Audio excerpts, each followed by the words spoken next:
Hello children, you are again welcome in today's math class. So I am Dr. Saurabh Kapoor again with you with the topic linear equation in two variable. This is our continuation of chapter which we have learned in previous three classes.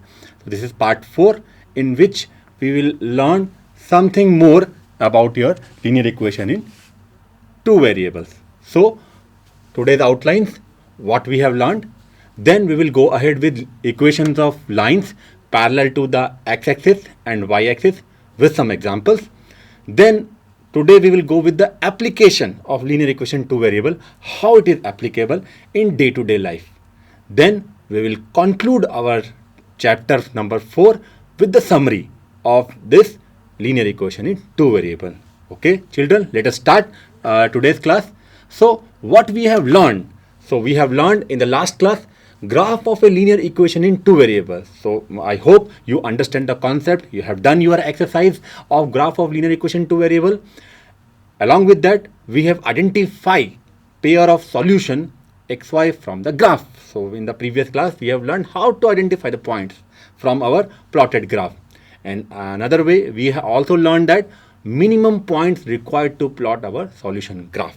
So before moving our graph of x-axis parallel to x-axis, parallel to y-axis, we should know about these points. The last point, we also learned the characteristic of the graph. What is the characteristic, students? It was a straight line graph. So let's go ahead with our today's class. So equation of lines parallel to x-axis and y-axis. So before starting our parallel to x-axis and y-axis, you just think, wherever you sit, you are just watching out this one. So do you know where the point 2, 0, minus 3, 0, 4, 0 and n, 0. So n means that here several number of points for any real number. So what we have pointed out, for any real number n lie in the Cartesian plane. Hope you understand the meaning of the Cartesian plane, because you have done in your chapter 3 also. So Cartesian plane, where are these points 2, 0, minus 3, 0, 4, 0 and n, 0 at your rest position? You think it. Have you think about it? Okay, let's go. If your thinking process is going on, please stand up and then again think. Are you getting something? What are the ideas coming in your mind? Please see. So one we are in the position in sleeping position, that is sleeping line. Another in the standing line. So first of all, we think about our Cartesian system, that is divided into two parts mainly, that is x-axis and the y-axis. So the position in which rest position, which is called sleeping position, rest line, that is called your x-axis. Another one is your standing position, mean the standing line, that is called your y position. Let me draw it on the board. So this is your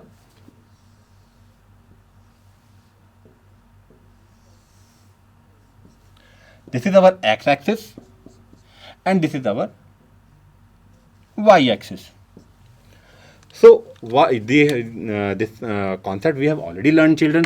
So we know about the x-axis and y-axis. So now what we are trying to do, whatever our previous knowledge we gained for plotting the graph, we just simply plot the graph parallel to x-axis. You understand the meaning of parallel, and parallel to y-axis. So which is your x-axis? This axis, the axis which you are showing here, this is called sleeping line, is a sleeping mode. This is x-axis and this is your y-axis. So what we want to do, we want to just plot a line which is parallel to x-axis and then again parallel to y-axis. So these we will learn today.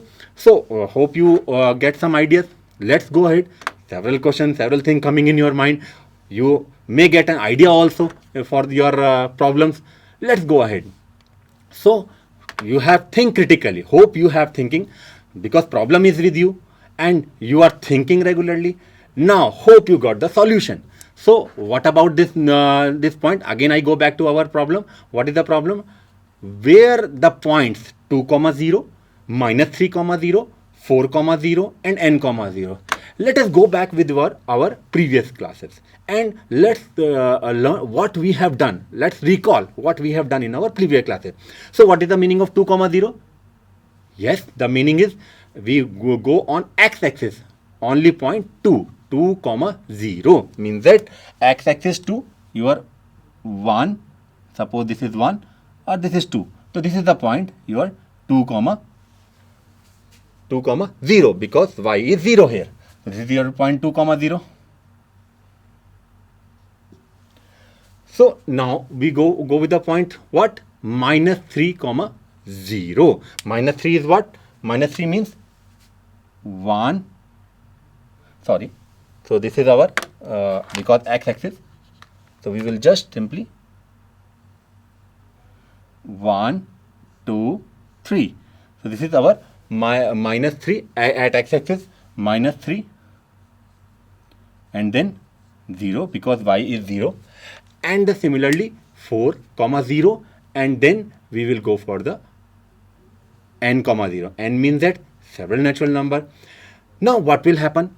These all are in the line in the Cartesian plate. Let's go ahead with our solution. So problem is with us, thinking with us. Now we definitely get the solution.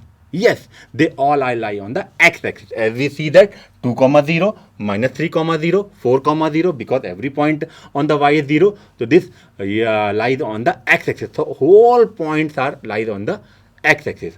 Do you know why? Now these are some of the observation.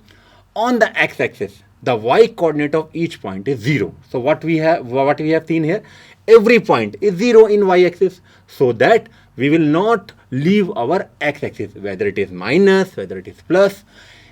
Another point is every point on the x-axis is of the form x comma 0, because here x is our non-zero and we are just changing the values of x only. So what we are getting? We are getting only x values, or where y values is always 0. So we are just on the x-axis only. Another point, can you guess the equation of the x-axis? So it is given by y equal to 0. Yes, correct. So that is y equal to 0. Again, y equal to 0, our equation y equal to 0 again can be expressed as, कैसे हम लोग इसको लिख सकते हैं? Let us write down. So अगर we are having equation, so please write down in your notebook also, try to write down y equal to 0. Your equation y equal to 0 can be expressed as, कैसे करेंगे हम इसको? 0 into x plus 1 into y equal to 0. So this is the equation. So what we are getting, this is given by y equal to 0 equation. Similarly, what we have observed that the equation of the y-axis, the equation of the y-axis can be given by x equal to 0. So that is our last point. This is very important point. The equation of x-axis, y-axis, how we can predict. We are observing that we have already get the equation of the x-axis. In a similar way, we can observe the equation of the y-axis, that is given by x equal to 0. So these are the way in which we can write down the equation of the axis or in form of the axis. Okay, let's go ahead with our this topic. Now consider an equation. Let's go with the another equation, that is x minus 2. So please write down this equation in your copies. X minus 2 equal to 0. If this is treated as an equation, then what will happen? As we have learned in our previous classes, so this is equation with one variable and this is having a unique solution. Unique solution is what? How to find out the solution of this equation x minus 2 equal to 0? Just simply you take x equal to 2. So this is the solution because it's linear equation in one variable. तो one variable equation का solution कैसे निकाला जाता है? जैसा आपको board पे हमने देखा यहाँ पर दिखाया. सो क्या हुआ यहाँ पर? x इक्वल टू 2 एक सॉल्यूशन है, इसके अलावा हमारे पास कोई सॉल्यूशन है? The answer is no. So it means that this is linear equation in one variable और having unique solution. Another point जो हम यहाँ पर जानना चाहेंगे वो क्या है?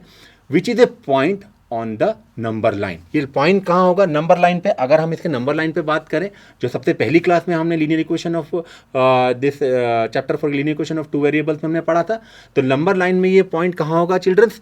सिर्फ हमारा एक्स एक्सिस में दो हम लोग पॉइंट को छोड़, एक और दूसरे पॉइंट पर हम इसको रिप्रेजेंट कर सकते हैं, जैसे हमने पहले भी किया था। Now what we have to do, अब आगे बढ़ते हैं हम इसमें। When treated an equation in two variable, अगर मैं इसी इक्वेशन को दो वेरिएबल में थोड़ा जानना चाहता हूँ या लिखना चाहता हूँ, तो कैसे लिख पाऊंगा? Can we write down? Now the answer is yes, we can write down this equation in the form of two variable. But लिखने का क्या तरीका होगा हमारे पास? We just simply write down X plus, because X is non zero but Y is not there, क्योंकि Y तो हमारा है नहीं यहाँ पर, तो हम वाई को कैसे लिखेंगे? तो वाई को लिखने का तरीका है जीरो इंटू वाई, क्योंकि मल्टीपल जीरो है तो जीरो होगा, और इक्वल टू तो हमारे पास ऑलरेडी क्या है? टू। तो इस तरह से लिख सकते हैं हम इसको। और दूसरा तरीका भी हम जान लेते हैं, X plus zero into Y minus two equal to zero. तो this is the way to write down the equation of two variable. जब हम बात टू वेरिएबल की करते हैं, जैसा हमने पढ़ा अपने प्रीवियस क्लास में पढ़ा, उससे प्रीवियस में ही पढ़ा, अगर दो वेरिएबल पे चले जाएंगे तो दो वेरिएबल के सॉल्यूशंस कितने होंगे? The answer is yes, this has an infinitely many solution, क्योंकि हमारे दो वेरिएबल की जो इक्वेशंस होती हैं उनके सॉल्यूशन का हमको पता नहीं होता, क्योंकि this is having a large number of pairs in the solution. तो सिमिलरली अगर हम टू वेरिएबल की बात करेंगे तो यहाँ पर हमारे पास सॉल्यूशन क्या होगा? More than one. तो चलिए आगे बढ़ते हैं। इसी में हम आगे बढ़ेंगे तो क्या जानेंगे? Every point of the form 2, r is a solution of this equation. तो वो जो भी आपके पास इक्वेशन अभी बन के आई है, जो भी हमने अभी इक्वेशन बनाई है, इस इक्वेशन में जो भी सॉल्यूशन 2, r क्यों लिखना चाहते हैं हम लोग? यहाँ r का क्या मीनिंग है? यहाँ r कुछ भी हो सकता है, बिकॉज हमारा y का कोफिशिएंट जीरो है, as we know from the equation, हमारा y का कोफिशिएंट जीरो है, और x की वैल्यू हम ऑलरेडी कैलकुलेट कर चुके हैं, बिकॉज x हमारा कितना है चिल्ड्रन? 2। तो x तो हमारा फिक्स हो गया, लेकिन y का हमें पता नहीं है। सो y की कोई भी अगर हम वैल्यू लेते हैं, चलिए थोड़ा चेक करके देखते हैं। y को हम 1 ले लेते हैं तो कितना आएगा आंसर आपका? 0 इंटू 1 तो 0 ही रहेगा आंसर, तब भी x इक्वल टू 2 रहेगा। अब आप x y की कोई भी वैल्यू रख लीजिए, -1 रख लीजिए, 6 रख लीजिए, 7 रख लीजिए, whatever value you will keep here, you will get x equal to 2. So it means that any value, यानी कि 2, r means that for any value of r is a solution of the equation। जो हमने equation बनाई है उसका ये एक solution होगा। सो इसमें हम आगे क्या बोल सकते हैं? An equation in two variables, जिसको हमने x minus two equal to zero, जो वन वेरिएबल थी उसको टू वेरिएबल में रखेंगे। इसको अब हम लोग क्या कर सकते हैं? Represented by a line. Line से भी हम इसे रिप्रेजेंट कर सकते हैं, क्योंकि whatever two variable equation we have learn in the previous classes we just plotted. तो क्या हम इसको प्लॉट कर सकते हैं? The answer is yes. तो चलिए इसका भी एक प्लॉट देख लेते हैं। तो देखिए ये एक प्लॉट है आपके पास, जिसमें आप देख पाएंगे कि what is the beauty of the solution. अब आप देखेंगे यहाँ पर जो x है वैल्यू 2 है। आप लगातार देखिए यहाँ पर हमने क्या किया है, यहाँ पर ये भी 2 है, ये भी 2 है, ये भी 2 है, ये भी 2 है। उसके बाद हमने y वैल्यूज़ को चेंज किया है। एक बार 0 है, फिर 1 है, 2 है, 3 है। सिमिलरली -1 है, आप -2 ले सकते हैं, -3 ले सकते हैं, आप चलते रहेंगे। लेकिन आप अगर देखें तो x जो है हमारा वो ऑलवेज 2 ही है। ये 2 को हमने यहाँ पॉइंट आउट कर दिया है।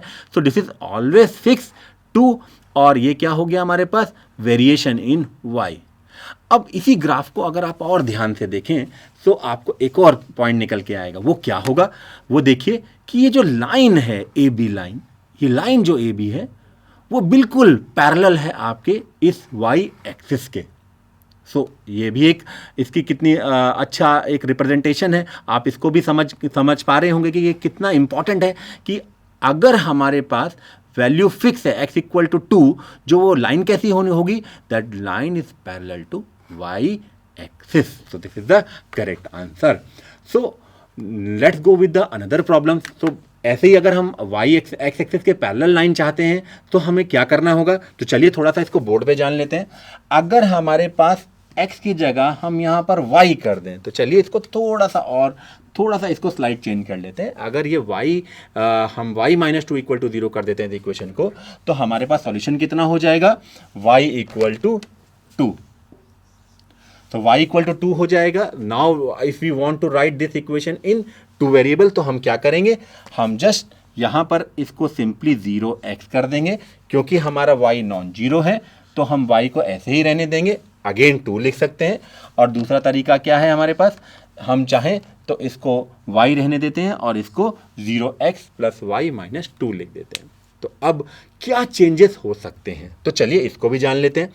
अब हमारे पास क्या है, हमारे पास यहाँ पर y इस बार फिक्स हो गया, तो y जो एक्सिस है उसको हमने कहाँ फिक्स कर दिया, 2 पर, और x जो है अब हमारा, उसमें हम कोई भी वेरिएशन कर सकते हैं, बिकॉज x का कोफिशिएंट 0 है। आप x 1 ले सकते हैं, -1 ले सकते हैं, 2 ले सकते हैं, 20 ले सकते हैं, कोई भी वैल्यू ले सकते हैं, यानी कि x की किसी भी वैल्यू का इसके सॉल्यूशन पे कोई फर्क नहीं पड़ता है। वहां पर हमारे पास y वैल्यूज कितनी रहती है, दिस इज ऑलवेज 2। तो चलिए देखें इसका प्लॉट कैसा होगा, इसको हम खुद ही बना लेते हैं। आप अपनी नोटबुक में इसको बनाने की कोशिश कीजिए। तो ये हमारा एक्सिस सिस्टम है, ये देखिए, ये हमारी y एक्सिस हो गई और ये x एक्सिस हो गई। तो हम क्या कहना चाहते हैं यहाँ पर, सबसे पहले हमने क्या किया, हमारे पास y इक्वल टू क्या था, 2, और x को हम कह रहे हैं x की कोई भी वैल्यू हो। तो अगर हम बात करेंगे यहाँ पर y2 की, तो y1 और ये y2 का, चलो इसको 1 लिख देते हैं, यहाँ पर हम 2 लिख देते हैं, बाकी हम कोऑर्डिनेट सिस्टम को लिख सकते हैं। अब हम क्या करेंगे यहाँ पर, सपोज हमारा क्या है, हमने x रख दिया 1, x को 1 रख दिया, x को हम -1 रख सकते हैं, 2 रख सकते हैं, 3 रख सकते हैं, और यहीं x को -1 रख सकते हैं, -2 रख सकते हैं, कुछ भी रख सकते हैं। तो आप एनी वैल्यू को भी पुट करेंगे, x को 0 भी रख सकते हैं, 0 भी रखेंगे तो भी आपका y वैल्यू कितना रहने वाला है, 2। तो कैसी होगी लाइन अगर हम देखें, तो y तो हमेशा 2 है, तो अगर x हमारा 1 है तो हम क्या करेंगे, देखिए ये हमारा ओरिजिन हम इसे बोल देते हैं। सपोज ये हमारा x1 है, ये x2 है, क्योंकि ये हमारी x एक्सिस है, ये हमारी y है, सो ये 1 है, ये हमारा 2 है, दिस इज 3, ये this is 4 and so on चलेगा। Here we can write down -1, -2, -3 and so on, हम लोग चलते रहेंगे। तो जब हम बात कर रहे हैं किसकी, 2, y हमारा 2 है और x 0 है। अगर x 0 है यानी कि मैं क्या, कौन से पॉइंट की बात करूं, 2,0, तो पॉइंट कैसा होगा चिल्ड्रन, वो होगा हमारा x 0 हो गया और y 2 हो गया। तो चलिए इसको पॉइंट आउट कर देते हैं, ये हो गया हमारा 2,0, सॉरी, तो ये हुआ हमारा 0,2। चलिए हम इसको 0,2 लिख देते हैं, इसको भी हम 0,2 लिख देते हैं, क्योंकि हमारी y वैल्यू जो है वो 2 है, तो हम इसको लिखेंगे 0,2। उसके बाद हमारा क्या पॉइंट होगा, हमने कहा x हमारा 1 हो जाए और y हमारा 2 ही रहेगा, 1,2। तो चलिए ये हमारा 1 है, ये एक पॉइंट हम यहाँ पे लिख देते हैं, ये हो गया हमारा 1,2। सिमिलरली यहाँ से चलेंगे तो ये हो जाएगा हमारा 2,2, और इस तरह से हम लोग पॉइंट को लेते रहेंगे। सिमिलरली हम अगली लाइन पे चलते हैं, थोड़ा सा इधर की एक्सिस पे चलते हैं, जहाँ पर हमारा माइनस होगा। तो ये जो हमारा पॉइंट है माइनस, यहाँ पर हम इसको पॉइंट लगा देते हैं, ये है हमारा -1,2। थोड़ा सा इधर चलेंगे तो ये पॉइंट हो जाएगा हमारा -2,2। सो ऐसे ही चलते अगर हम आगे बढ़ते रहेंगे, so what we are getting, और इन पॉइंट को अगर हम लोग जोड़ लें, एक लाइन के साथ इसको जोड़ दें, तो कैसी हो जाएगी हमारे पास, ये देखिए ये हो जाएगी हमारी लाइन। So this is our line. So what is the beauty of this line children? Now this line, ये जो लाइन आपने अभी प्लॉट की है यहाँ पर ए बी, इसको हम लोग अगर नाम दे दें A B line, so this A B line is parallel to x axis. So ये लाइन है हमारी जिसको हम बोलते हैं पैरेलल टू एक्स एक्सिस, और जो पहले हमारी लाइन बनी थी वो क्या होती, पैरेलल टू वाई एक्सिस। सो क्या देखा हमने, the if y equal to 2, यानी कि अगर y हमारा कांस्टेंट हो जाए तो जो लाइन बन के हमारे पास आती है, जो ग्राफ प्लॉट होता है, उसको हम बोलते हैं line parallel to x axis. अगर हमारा x फिक्स हो जाए तो हमारी जो लाइन बन के आएगी उसको हम बोलेंगे line parallel to y axis. तो hope you understand the concept of line parallel to x axis and the y axis. तो चलिए थोड़ा फिर और आगे बढ़ जाते हैं, कुछ प्रॉब्लम्स हम लोग ले लेते हैं। तो ये हमारा प्रॉब्लम नंबर 1 है, please note down the problem. तो क्या है हमारी problem, we are having an equation 2x + 1 equal to x - 3 and represent. तो what we have to do, क्या करना है हमको यहाँ पर, सबसे पहला हमारा काम है यहाँ पर इसको नंबर लाइन पे प्लॉट करना है। We have to plot this equation. तो अगर आप यहाँ देखेंगे तो ये इक्वेशन जो है ये वन वेरिएबल इक्वेशन है। क्यों? क्योंकि यहाँ पर y तो मिसिंग है, there is no y in this equation. This is equation 2x + 1 = x - 3 and represent the solution on, पहले हम नंबर लाइन पे बात करेंगे। तो once we want to talk on the number line, तो क्या है हमारे पास इक्वेशन, तो पहले हम इसको थोड़ा सा लिख लेते हैं। 2x + 1 = कितना आ रहा है हमारे पास, x - 3। और अगर मैं x को एक तरफ ले जाऊं और अपने यानी कि वेरिएबल को एक तरफ कर दूं और कांस्टेंट को एक तरफ कर दूं, तो ये कितना होगा, ये हो जाएगा हमारे पास 2x - x, ये हो जाएगा -1 - 3, तो ये आ जाएगा x = -4। तो सबसे पहले तो हम ये देख लेते हैं कि नंबर लाइन पे -4 होता कहाँ है।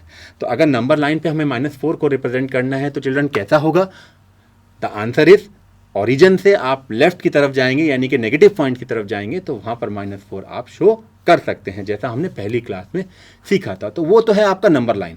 तो चलिए ये है हमारा रिप्रेजेंटेशन। तो x = अगर -4 है तो representation of the solution on the number line आपके सामने एक फिगर में दिया हुआ है। तो ओरिजिन जो लाइन आपके सामने बनी हुई है, स्लीपिंग लाइन है, और जो हॉरिजॉन्टल लाइन है उसमें x = -4 हमारा लेफ्ट हैंड साइड यानी कि -4 जो है वो माइनस की तरफ होगा। सो ये हमारे this is our answer of our first question. जो हमारा पहला सवाल है कि इसको कैसे नंबर लाइन पर रिप्रेजेंट करेंगे, तो ये नंबर लाइन पर रिप्रेजेंट किया गया है। This is the solution of one variable equation. तो चलिए अब दूसरे सवाल पे चलते हैं। इसका दूसरा पार्ट क्या है, हमें now we would like to plot on the Cartesian plane. Once we are talking about the Cartesian plane means that we are talking about two variable system. तो हम लोग कार्टेशियन का प्लेन का मतलब क्या है, जैसा आपने पढ़ा है अपने चैप्टर 3 में भी।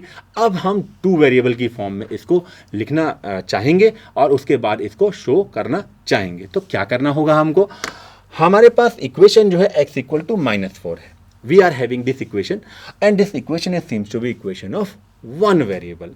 Now let's go recall our just previous example in which what we have done it.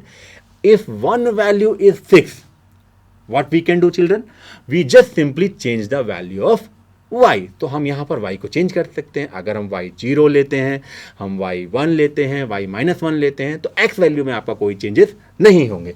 तो can we write down like this, x + 0y = -4. So what is this?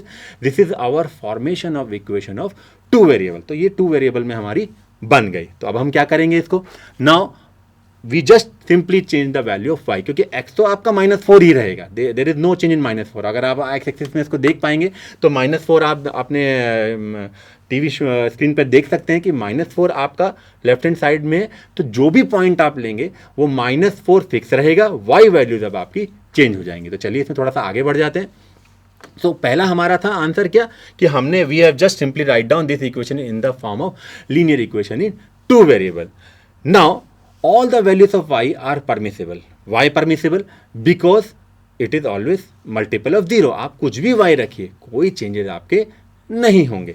सो क्या होगा हमारे पास, x जो है हमारा, जो x वेरिएबल है, must satisfy the equation x = -4 and the solution. क्योंकि अगर हमें इसे प्लॉट करना है, जैसा हमने अपनी प्रीवियस क्लास में पढ़ा है, if you would like to plot the graph, so we required minimum 2 points. तो आप कोई भी 2 पॉइंट पहले ले लीजिए। तो सबसे पहले हमने यहाँ पर क्या कर लिया, एक बार y को 0 कर दिया, एक बार y को 2 कर दिया, अब y को 1 कर सकते हैं। You can take any value, आप कोई भी वैल्यू लीजिए, आपका x -4 ही लेने वाला है। 2 पॉइंट लेने से मिनिमम 2 पॉइंट अगर आप लेते हैं, जैसा हमने प्रीवियस क्लास में पढ़ा था, we may plot the graph, हम लोग अपना एक ग्राफ बना सकते हैं। तो लेट्स ड्रॉ द ग्राफ। तो देखिए हमारा ग्राफ का रिप्रेजेंटेशन कैसा होगा। तो ये हमारा इस ग्राफ का रिप्रेजेंटेशन है।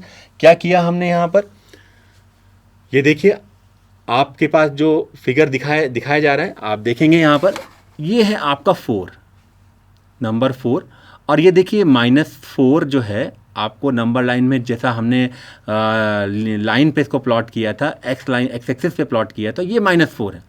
अब अगर आप यहाँ देखेंगे तो 0 जो है हमारे पास, -4 ये यहाँ होगा, 2 और 1 भी ले सकते हैं आप, ये समवेयर यहाँ होगा, और उसके बाद आप माइनस में लेंगे तो ये समवेयर यहाँ होगा। तो if we change the values of y, तो क्या होगा हमारे पास, we just simply got the line x equal to -4 like this, that is the equation, this is the equation parallel to the y axis. So ये है हमारे पास solution graph of this problem. Similarly अगर we can obtain a line parallel to the x axis corresponding to the equation of the type, हमने यहाँ पर एक equation को रिप्रेजेंट किया है y इक्वल टू 3. अगर y इक्वल टू सिंपली 3 है तो हम लोग क्या करेंगे उसमें, just simply we write down 0 into x plus 1 into y equal to 3.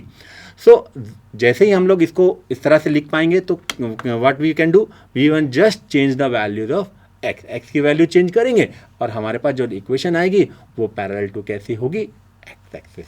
तो children, hope you understand the concept of linear line equation parallel to x-axis and the y-axis. Now let's go ahead with the application. तो चलिए पहले आप भी थोड़ा सोच लीजिए, अपना थोड़ा दिमाग लगाइए कि क्या एप्लीकेशन हो सकते हैं. अभी तो हमने लीनियर पढ़ा, सॉल्यूशन पढ़ा, ग्राफ पढ़ा, कहाँ कहाँ इसको हम अप्लाई कर सकते हैं अपनी डेली लाइफ में, कहाँ इसको हम लोग यूज़ कर सकते हैं. तो चलिए, आपने कुछ सोचा होगा, कुछ मैं आपको बता देता हूँ. तो देखिए, कुछ आपके पास एग्जाम्पल है.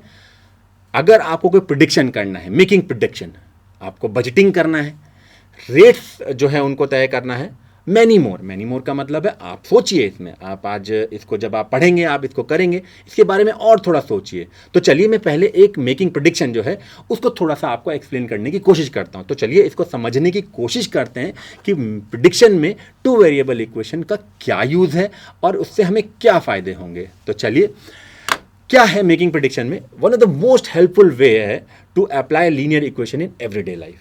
तो अगर हम प्रिडिक्शन की बात करते हैं, so make prediction about what will happen in the future. हम क्या क्या कहना चाहते हैं यहाँ पर कि हमारे फ्यूचर में, आने वाले टाइम में क्या होने वाला है.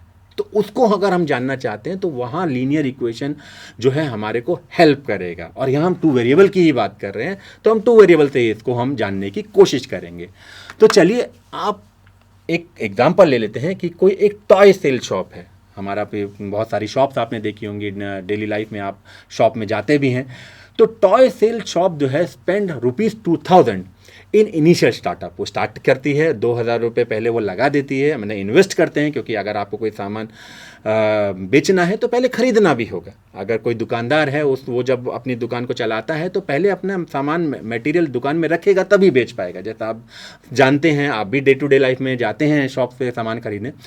सो in initial startup cost then earn ₹1500 per month in sales. Initial startup तो उसका इतना है, उसके बाद 1500 रुपये उसके मंथ की सेल्स भी है. तो इस तरह का अगर हमारे पास कुछ डेटा है, इस प्रिडिक्टेड डेटा, तो इसको हम लीनियर इक्वेशन की फॉर्म में ट्रांसफॉर्म कर सकते हैं. तो देखिए, आपके पास एक लीनियर इक्वेशन है, y इक्वल टू कितना है हमारे पास, 1500 x माइनस 2000. तो 1500 x माइनस 2000, तो ये हो गई हमारी linear equation. Can be use to predict cumulative profit, जो उसका प्रॉफिट है, कॉम्युलेटिव प्रॉफिट है फ्रॉम मंथ टू मंथ, हम इस इक्वेशन से उसको रिप्रेजेंट कर सकते हैं. सो ये लीनियर इक्वेशन का ही टूल है जिसको इसको पॉसिबल बना पा रहा है हमको, जहाँ पर दो वेरिएबल हैं. क्योंकि अब हम क्या करेंगे, इसको थोड़ा सा और आगे बढ़ा लेते हैं. फॉर इंस्टेंस आफ्टर 4 मंथ, क्योंकि हमने तो कह दिया मंथ टू मंथ उसका प्रॉफिट है. अगर 4 महीने के बाद की बात करें, 4 मंथ के बाद, तो उसके पास कितना उसको प्रॉफिट हो सकता है नेट, तो दैट इज अराउंड 4000. क्योंकि देखिए, जहाँ हमारा वेरिएबल x है, हमने क्या कर दिया उसको, इस x वेरिएबल को हमने क्या कर दिया 4. तो जैसे ही 4 करेंगे तो ये कितना हो जाएगा, 1500 इंटू 4 माइनस 2000. तो अगर आप इसे कैलकुलेट कर लेंगे तो ये आएगा 4000. सो this is one of the beauty of this linear equation in two variable. अगर हम बात करें रियल वर्ड फैक्टर की, ये सर्टेनली इम्पैक्ट करता है how accurate prediction are. They can be a good indication of what to expect in the near future. तो आने वाले समय के लिए जो भी हमारी एक्सपेक्टेशंस होती हैं, लीनियर इक्वेशन उसको बहुत हेल्प करता है. तो these are one of the application. बाकी एप्लीकेशन के बारे में आपको सोचना है, उसको जानना है, और कोशिश करिए कि आप डे टू डे लाइफ में इसको यूज़ कर सकें. सो ये हमारा पूरा चैप्टर के बारे में था. Now let's come to the conclusion of our chapter 4. तो क्या क्या हमने पढ़ा और क्या क्या हमने जाना. तो सबसे पहले हमने जाना an equation of the form ax plus by plus c equal to 0 mean that equation equation of two variable. उसके बाद हमने बात की कि जो इक्वेशन ऑफ टू वेरिएबल है हैविंग इन्फाइनेटली मैनी सॉल्यूशन, काफ़ी सॉल्यूशन होते हैं उसके बाद हमने ग्राफ के बारे में जाना कि जो ग्राफ होता है हमारा लीनियर इक्वेशन का वो एक स्ट्रेट लाइन ग्राफ होता है, तो ये भी हमारे इस चैप्टर में हमने जाना। और उसके बाद हमने एक्स एक्सिस और वाई एक्सिस, तो किस तरह से एक्स एक्सिस और वाई एक्सिस ग्राफ को हम लोग बना सकते हैं, कैसे उसको प्लॉट किया जाता है, कैसे उसको हम लोग जान सकते हैं, that is the concept we have learn in this chapter. और जो भी लाइन हमने पढ़ी वो किस तरह की थी, y equal to m x, यानी कि वो एक स्ट्रेट लाइन थी। सो मैं आशा करता हूँ कि आप लोगों ने इस पूरे चैप्टर के अंदर ये चीज़ों को सीखा होगा, जाना होगा और इसको आप अप्लाई भी कर पाएंगे। तो इसी वर्ड के साथ मैं यहाँ पर आज विराम देता हूँ और हमारा ये चैप्टर 4 भी यहीं पर फिनिश होता है और मैं आशा करता हूँ कि आप इस पर और प्रैक्टिस करेंगे। तो आज के लिए इतना ही है, बहुत बहुत धन्यवाद।